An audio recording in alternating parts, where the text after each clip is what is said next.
کچھ کافر ان کو پکڑ کے لے گئے تو ایک درخت کے ساتھ باندھ لیا، کہنے لگے تمہیں قتل کریں گے، حضور کے صحابی ہیں رضی اللہ تعالی۔ جب کافر آپ کو قتل کرنے لگا نا تو انہوں نے درخت کے ساتھ اچھی طریقے سے ٹانگیں باندھ لی، ہاتھ باندھ لیے، گردن باندھ لی، کہنے لگا بلا اپنے رب کو۔ تو حضرت زید رضی اللہ تعالیٰ عنہ فرمانے لگے میں تو شہید ہونے کو تیار تھا، لیکن تو نے آزمانے کا پروگرام بنایا تو ٹھیک ہے، میں پھر بلانے لگا ہوں اپنے رب کی مدد کو، اے اللہ مدد فرما۔ اس نے اتنی دیر میں تلوار نیام سے نکال لی، اے اللہ مدد فرما۔ اس نے جب تک دونوں ہاتھوں میں تلوار سونت لی، اے اللہ مدد فرما۔ جب تیسری بار آپ نے یہ کہا تو اس نے تلوار اٹھائی، کہا اللہ مدد فرما۔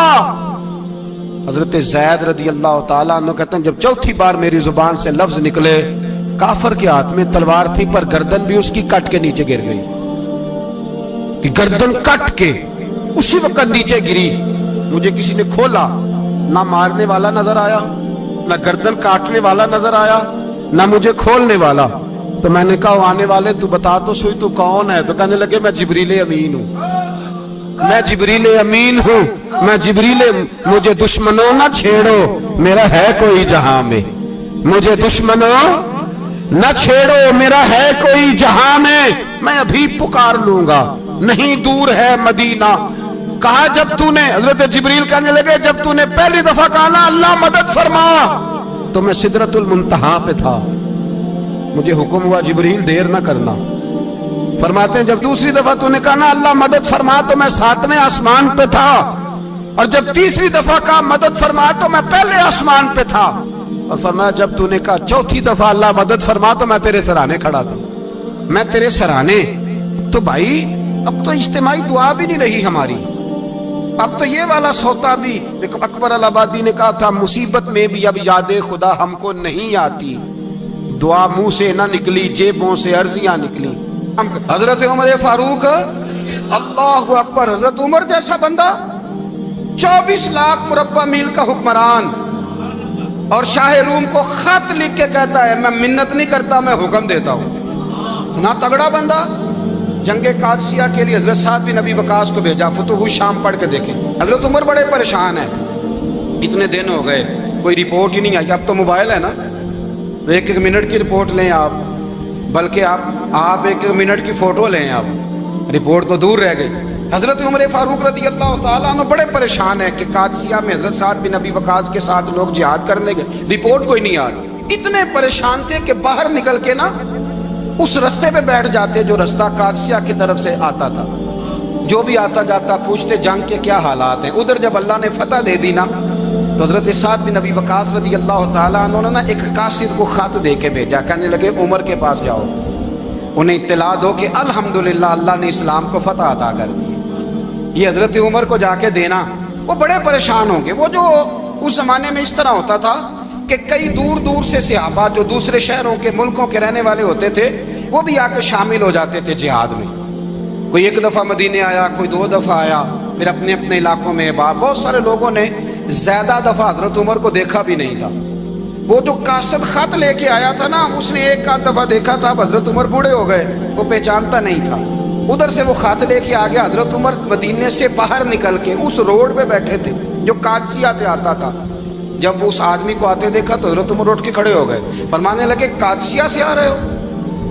وہ کیا کہتا ہے؟ پھٹے پرانے کپڑے، ٹوٹے ہوئے جوتے، سر پہ پرانی پگڑی، کہنے لگے غلام مدینے کے رہنے والے ہو؟ حضرت عمر کہنے لگے ہاں مدینے کا ہوں۔ کہا میں قادسیہ سے آیا ہوں، الحمدللہ اللہ نے اسلام کو فتح دے دی ہے، الحمدللہ کفر کی کمر ٹوٹ گئی ہے۔ اس نے یہ بات کر کے تو گھوڑے کو ایڑی لگائی، گھوڑا دوڑنے لگا مدینے کے، حضرت عمر بھی ساتھ ساتھ دوڑ رہے ہیں۔ فرمانے لگے اچھا بتاؤ خالد بن ولید کا کیا حال ہے؟ تھوڑا آگے جا کے فرمانے لگے اسامہ بن زید کیسے ہے؟ وہ کہتے ہیں ٹھیک ہے۔ پھر اس نے اور گھوڑا، عمر ساتھ ساتھ دوڑ رہے ہیں، ساتھ ساتھ 24 لاکھ مربع میل کا حکمران، ایک جوتا پیر سے نکل گیا، عمر دوڑ رہے ہیں۔ آگے جا کے پوچھتے ہیں سعد بن ابی وقاص کا کیا حال ہے؟ کہا حضور وہ بھی ٹھیک ہے۔ کتنے لوگ میرے شہید ہو گئے مسلمانوں میں سے؟ کہنے لگا صحیح گنتی کا نہیں پتا، یہ لفظ ادا ہوتے ہوتے مدینے کی سرحد آ گئی،